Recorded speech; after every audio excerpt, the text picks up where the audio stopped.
सभी को प्रभु यीशु मसीह के नाम में सलाम और जय मसीह की एक बार फिर आपका बाइबल की बात में स्वागत है। मैं तरुण जॉन आपके बीच में फिर से आज बाइबल की बात करना चाहता हूँ, बाइबल के बारे में बात करना चाहता हूँ और बाइबल में से बात करना चाहता हूँ। सबसे पहली चीज सब्सक्राइब के बटन को दबाइए, उसके साथ जो बेल आइकॉन है उस घंटी को भी दबाइए ताकि आपको सारे नोटिफिकेशन आते रहे मेरे आने वाले वीडियो के। और बाइबल की बात को आप फेसबुक और इंस्टाग्राम पर भी फॉलो कर सकते हैं, लिंक आपको नीचे डिस्क्रिप्शन में इस वीडियो के मिल जाएंगे, प्लीज फॉलो कीजिए। मैंने एक सीरीज शुरू की थी, एक बात शुरू की थी, वो थी परमेश्वर की इच्छा के बारे में, गॉड्स विल के बारे में। हमने एक देखा कि परमेश्वर की इच्छा लोग क्यों जानना चाहते हैं। उसके बाद हमने ये भी देखा कि परमेश्वर की संप्रभु इच्छा क्या है, what is God sovereign will. परमेश्वर की संप्रभु इच्छा पूरी की पूरी सृष्टि पर है। परमेश्वर की संप्रभु इच्छा है कि हम बचाए जाएं और परमेश्वर की संप्रभु इच्छा हमें तरह तरह से हमें देखने को मिलती है। और आज मैं परमेश्वर की एक और इच्छा के बारे में बात करना चाहता हूँ, वो है गॉड्स मॉरल विल या परमेश्वर की गॉड्स उसे बोला जाता है परमेश्वर की जो प्रगट इच्छा है, मतलब गॉड्स रिवील्ड विल या God's desired will. God's revealed will और गॉड्स डिजायर्ड विल।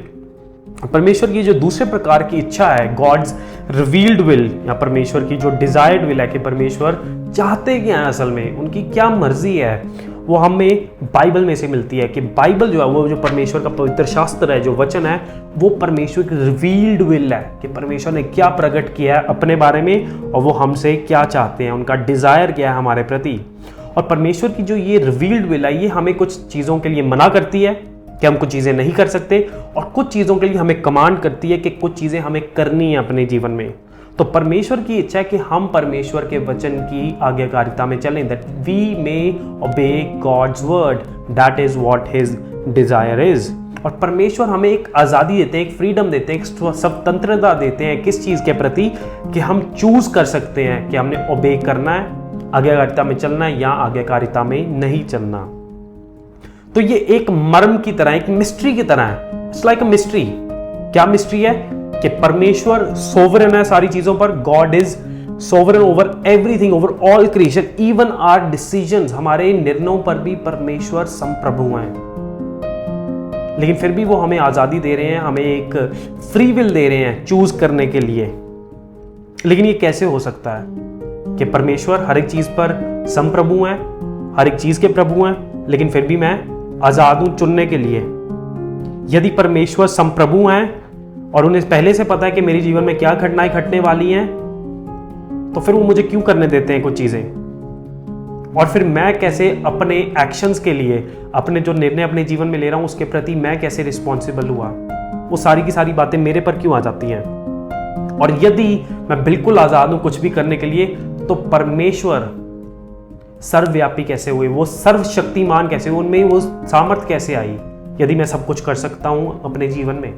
तो ये एक मिस्ट्री है, ये एक पैराडॉक्स है जिसे हम कहते हैं कि दो बातें आपस में बिल्कुल विपरीत हैं, लेकिन वो दोनों बातें ही सच हैं और बाइबल हमें ये दोनों बातों के बारे में बताती है।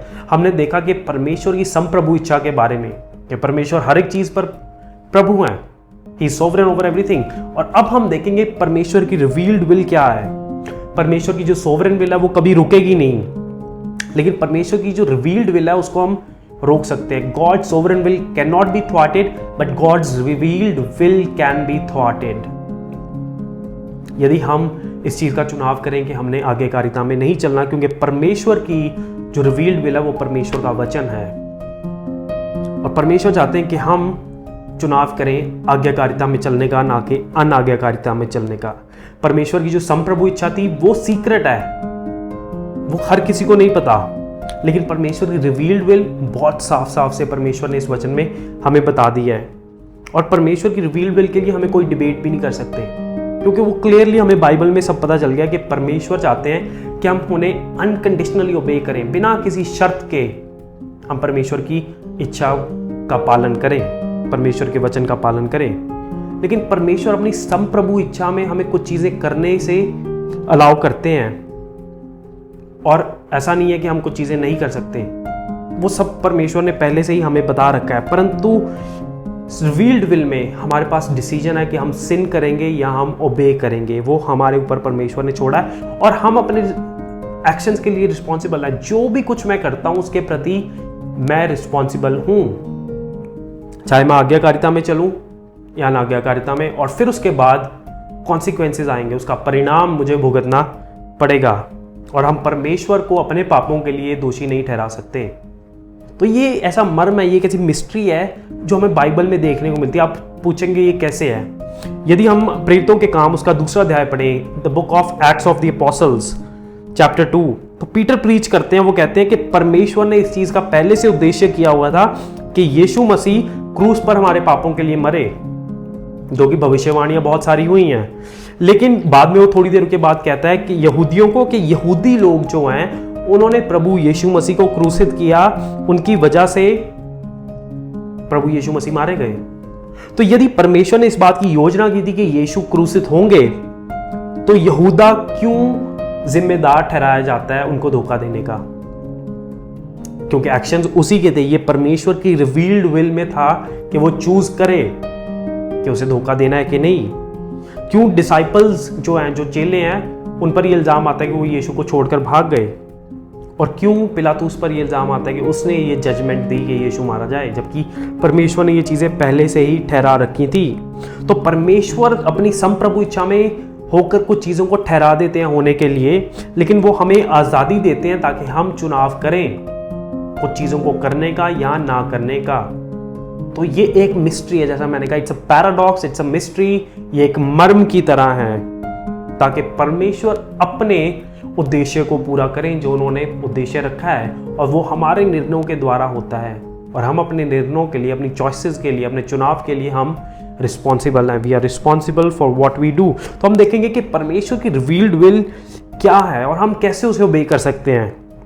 तो पूरी बाइबल जो है वो हमारे जीवन के बारे में, हमारे कार्य के बारे में, जो हम काम करते हैं रोजमर्रा की जिंदगी, हमारे दोस्तों के बारे में, हमारे रिश्तों के बारे में, हमारी शादी के विवाह के बारे में, हमारे पैसे के बारे में, हमारे जो उत्तराधिकारी हैं सरकार के उसके बारे में, हमारी कलीसिया के बारे में, और बहुत सारी चीजें हैं उनमें परमेश्वर अपनी रिवील्ड विल को बताते हैं। क्योंकि बाइबल इस बारे में ही है कि हम अपने जीवन को कैसे अच्छे से जी सकते हैं और हमारा चुनाव क्या होगा कि उस तरह से हमें जीना है, व्यतीत करना अपना जीवन के नहीं। परमेश्वर की जो रिवील्ड विल है वो किन चीज़ों में मिलती है? परमेश्वर का जो रिवील्ड विल है, जो डिज़ायर है, वो पहला ये है कि हम बचाए जाएं, that we would be saved. वो हमें देखने को मिलता है 1 तिमुथियुस उसका 2:4 में आपके लिए पढ़ता हूँ। जो ये चाहता है कि सब मनुष्यों का उद्धार हो, जो ये चाहता है, वो परमेश्वर जो चाहते हैं कि सब मनुष्य का उद्धार हो और वे सत्य को भली भांति पहचान ले। So God desires us every human being to be saved. और वो हमारा चुनाव है कि हम प्रभु यीशु मसीह पर विश्वास करते हैं या नहीं करते। दूसरी जो परमेश्वर की रिवील्ड विल या परमेश्वर का जो डिजायर है वो हमें देखने को मिलता है इफिसियों उसका 5:17 में, और वो है कि हम उनकी मर्जी को समझें कि वो हमारे से चाहते क्या हैं। वो ये है, इस कारण निर्बुद्धि ना हो पर ध्यान से समझो कि प्रभु की इच्छा क्या है। What is God's will, try to understand it. और फिर परमेश्वर की इच्छा ये है कि हम आत्मा से भर जाएं। इफिसियों की अगली आयत में वो है 5:18 कि परमेश्वर की इच्छा क्या है, निर्बुद्धियों की तरह नहीं परंतु बुद्धिमान बनकर। कैसे? कि दाखरस से मतवाले ना बनो क्योंकि इससे लुचपन होता है, पर आत्मा की परिपूर्ण होते जाओ, पर आत्मा में परिपूर्ण होते जाओ। Be filled with the Holi spirit, कि हम आत्मा में भर जाएं। ये परमेश्वर की इच्छा, मतलब हम आत्मा के चलाए चले, हम आज्ञाकारिता में चले। ये परमेश्वर की रिवील्ड विल है। फिर उसके बाद आती है परमेश्वर की रिवील्ड विल, हमें बताती है कि हम एक दूसरे को सबमिट करें। वो भी इफिसियों उसका 5:21 में हमें देखने को मिलता है, मसीह के भय से एक दूसरे के अधीन रहो, that we may submit to one another. एक दूसरे के प्रति हम समर्पित जीवन जिए। हम एक दूसरे को बढ़ चढ़ कर ना दिखाएं कि हम कितने बड़े हैं, परंतु परमेश्वर चाहते हैं हम एक समर्पण का जीवन जिए। फिर परमेश्वर की इच्छा ये भी है कि हम अपने अधिकारियों के प्रति समर्पित रहें।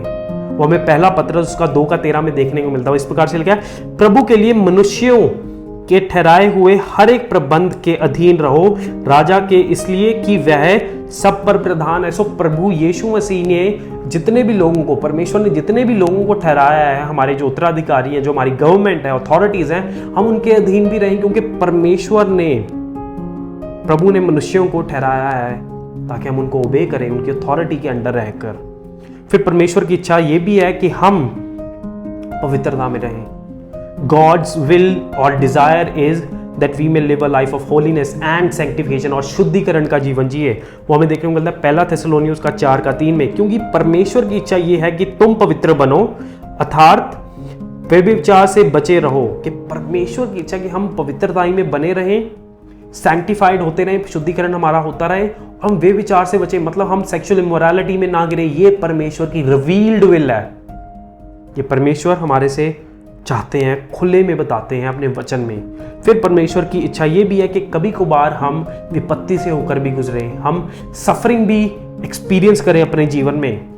ये सुनना थोड़ा अजीब लगता है, क्योंकि हमारे जो आजकल की प्रीचिंग चल रही है वो ये है कि परमेश्वर आपको खुशी देना चाहते हैं, वो आपके लिए सब सुख चाहते हैं, लेकिन ऐसा नहीं है। परमेश्वर कभी कभार ये भी चाहते हैं कि हम दुख से होकर गुजरें, और वो हमें देखने को मिलता है पहला पत्र उसका 3:17 में, 1 पीटर चैप्टर 3 वर्स 17। क्योंकि यदि परमेश्वर की यही इच्छा हो कि तुम भलाई करने के कारण दुख उठाओ, तो ये बुराई करने के कारण दुख उठाने से उत्तम है। कि तुम भलाई करने की वजह से भी अगर दुख उठा रहे हो तो ये भला है। तो परमेश्वर अच्छा चाहते हैं आपके लिए, क्योंकि दुख उठाना भी हमारे लिए, हमारे विश्वास के लिए अच्छा है। तो परमेश्वर की इच्छा ये भी है कि हम दुख उठाएं। बहुत अजीब लगता है सुनने में कि परमेश्वर की इच्छा भी हो सकती है, लेकिन वचन हमें यही बता रहा है। और परमेश्वर की इच्छा ये भी है कि हम चाहे जिस मर्जी परिस्थिति में है, हम परमेश्वर का धन्यवाद देते रहें। That we would be grateful of God in everything, we would give thanks to God in everything. पहला थेसलोनियों उसका 5:18 में हमें ये मिलता है, हर बात में धन्यवाद करो, क्योंकि तुम्हारे लिए मसीह यीशु में परमेश्वर की यही इच्छा है। This is what God wills for us in Christ Jesus, that we may give thanks to him in everything. चाहे अच्छा समय चाहे बुरा, लेकिन परमेश्वर का हम धन्यवाद देते रहें। सो ये परमेश्वर रिवील्ड विल है। This is what God's revealed will is, या परमेश्वर जो हमसे चाहते हैं, जो गॉड्स डिजायर्ड विल है। लेकिन परमेश्वर ने क्या हमें हर एक चीज बता दी है? नहीं, लेकिन कुछ बातें जो उन्होंने बताई हैं वो अपने वचन के द्वारा moral will, revealed will, desired will में बता दी है। लेकिन सोवरेन विल में रहते उन्होंने हमें कुछ बातें नहीं बताई। ऐसा क्यों है? मैं आपके लिए एक आयत पढ़ना चाहूंगा जो कि बहुत महत्वपूर्ण है इस समय। जो समय चल रहा है कि सब हर कोई अपना भविष्य जानना चाहता है, हर कोई जानना चाहता है हमारे साथ कल को क्या होगा, क्या हम अमीर बनेंगे, क्या गरीब बनेंगे, हमारी बीमारी कब ठीक होगी, हम पैसा कैसे कमा सकते हैं। अच्छा, तो हर कोई भविष्य जानना चाहता है। लेकिन मैं आपके लिए एक आयत पढ़ूंगा, वो है व्यवस्था विवरण उसका 29 अध्याय उसकी 29 आयत, ड्यूट्रॉनमी चैप्टर 29 वर्स 29। वो ऐसे कहते हैं, गुप्त बातें हमारे परमेश्वर यहोवा के वश में हैं, so all the secret thing belongs to the Lord our God.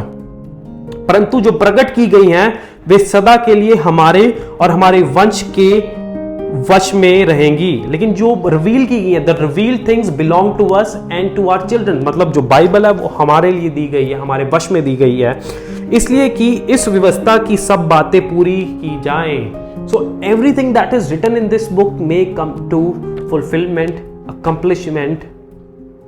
इसलिए परमेश्वर ने चाहे कुछ बातें हमें नहीं बताई, वो परमेश्वर के वश में है और उनको कोई जान भी नहीं सकता। लेकिन जो बता दी हैं उसका हमें आज्ञाकारिता में होकर के पालन करना है। ये है जो परमेश्वर का वचन हमें बताना चाहता है। चाहे हमें कुछ बातें नहीं पता, हमें क्या करना है?